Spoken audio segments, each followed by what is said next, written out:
Hi, everybody. My name is River Delcom, and welcome to the ninth episode of Speaking of with Autism. As all of us, we all love movies, TV shows, streaming, all that stuff that's been going on. It can get us in our comfort zone where we can watch some stuff that we enjoy. We have like binge watching some shows, keeping up with movies, watch streaming shows and movies like Disney Plus, HBO Max, Netflix, Hulu, Prime. All this stuff goes on and on. And yet there are so many of these amazing shows, genres that bring us in, reel us in, I should say. Some of them deal with real life situations, from kids shows to anime, cartoons, all that stuff. And some of them are really get deep. Like if you've seen some of the other YouTube shows, they will talk about the darkest episodes of kids shows, like Tom and Jerry, SpongeBob, Teen Titans, The Avengers of Batman. All those shows will bring in something of a serious issue that has to be talked about from today's world and when it happened back then that is still relevant of today. And autism is one of them. Media cannot be afraid to express on how some people are affected with autism.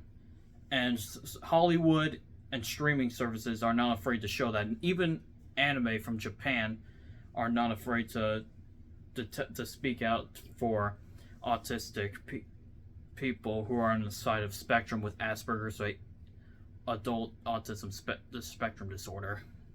And so I found two sources, and they're pretty amazing.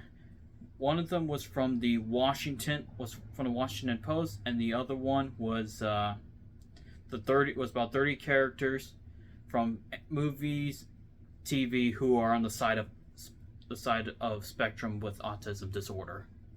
And so here are some of the characters that are on the side of the spectrum. One of them I know, or some of you guys know, and that's Big Bang Theory's Sheldon Cooper. Sheldon Cooper is a fan favorite character because so many people can relate to him, especially me. When I first watched the show, it was amazing in how well written it is. And Sheldon Cooper is one of them. He has his own spin-off called Young Sheldon.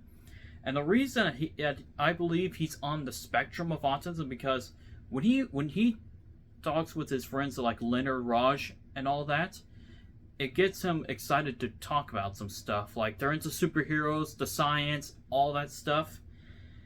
And he's very creative in how he expresses and how things work.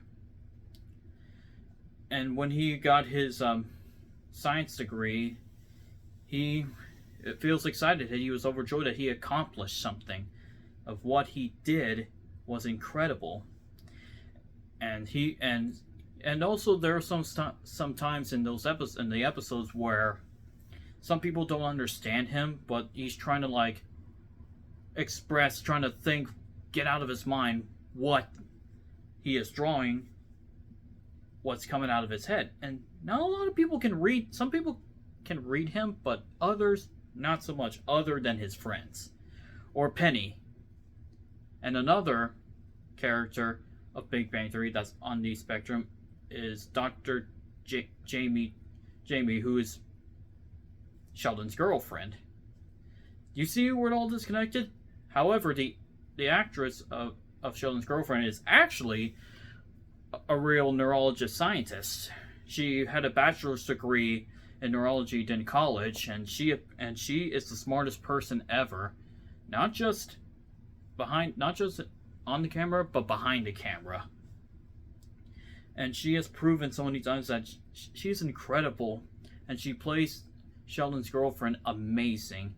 They're both interested in what they have in common with each other, and they would go to the comic book store. do science experiments with each other, and this also symbolizes a relationship with people with autism spectrum. And not a lot of people can understand what they're thinking, how they would react, and all that stuff. But that's on the spectrum that some people don't understand.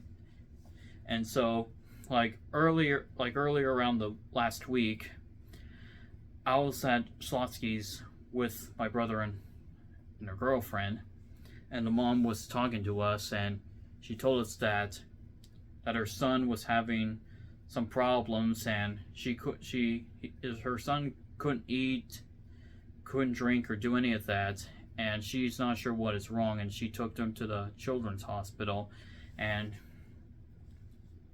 she's not sure what's going on, but I told her that everything is going to be all right, that your son's going to be perfect, and things will be better. And that's another example of some of the characters in the spectrum. And now for the movies. This one will surprise you, but I'm not sure if this is my opinion. I could be wrong, but Forrest Gump is another character on the side of autism, because when he tells us all his stories, he gets excited, and he gets excited where he tells the stories about the times where he was jogging, when he said, I'm just bored, I'm just tired, y'all, so I just got out and run. And he started running from state to state, proving that he can get out of his wits and make sure that he runs wherever he goes.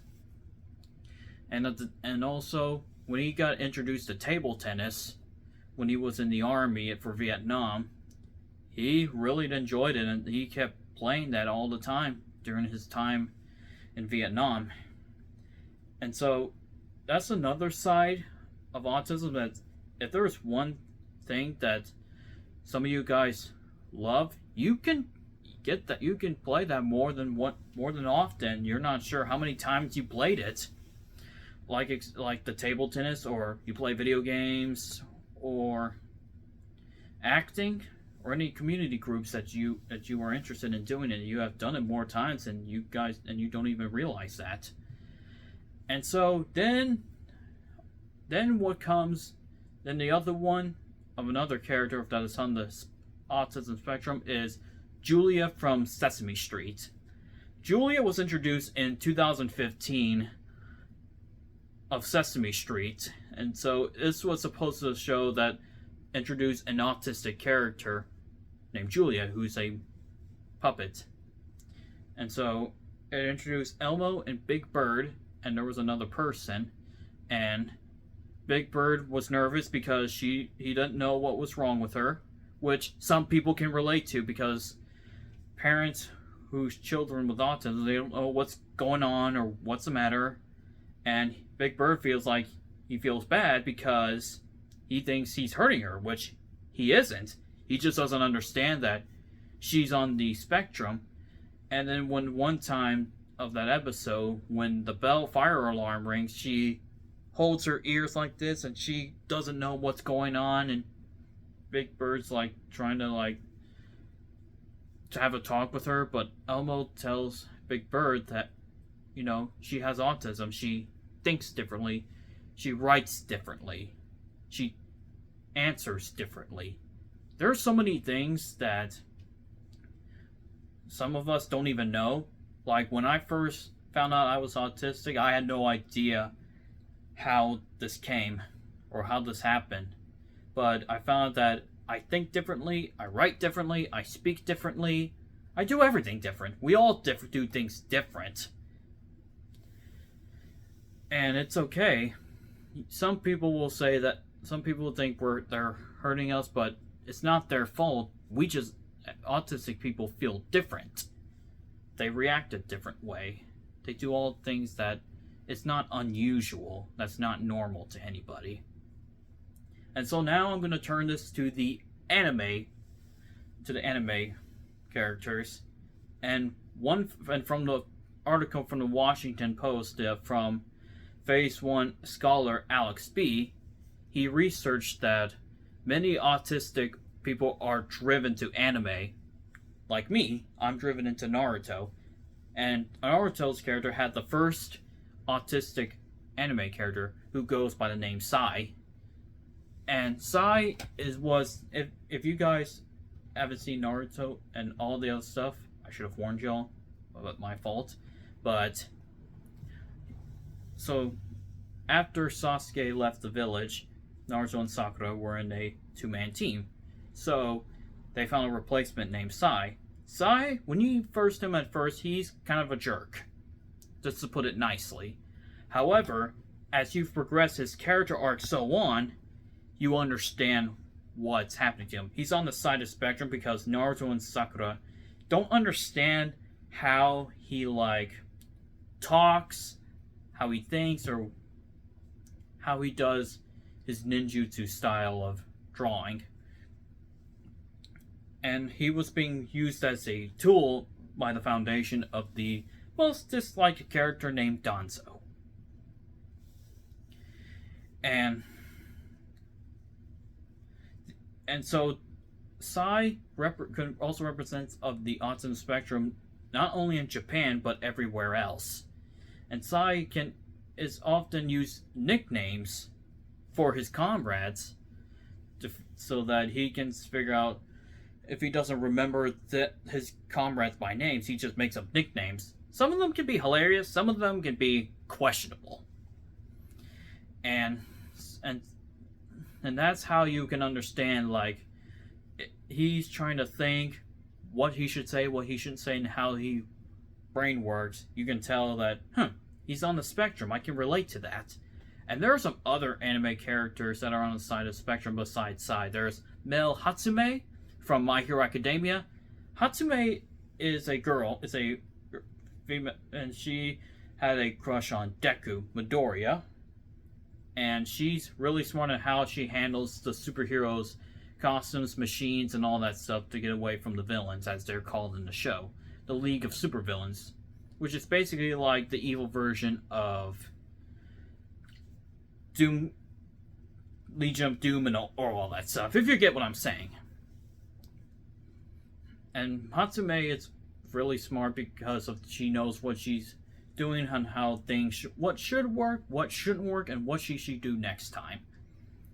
And there are so many things, there are so many characters in television, movies, anime, comic books, all that stuff. Just like all of these have a meaning to you that you may not know about. But like I said, the reason that films, movies, streamings, anime, and all that exists is because it teaches us. However, anime expresses their feelings and their character works, just like movies and television, which they do the same. And so, if you guys are interested in watching anything that has to deal with autism, watch The Big Bang Theory. Watch Forrest Gump, which is a movie. Naruto, My Hero Academia.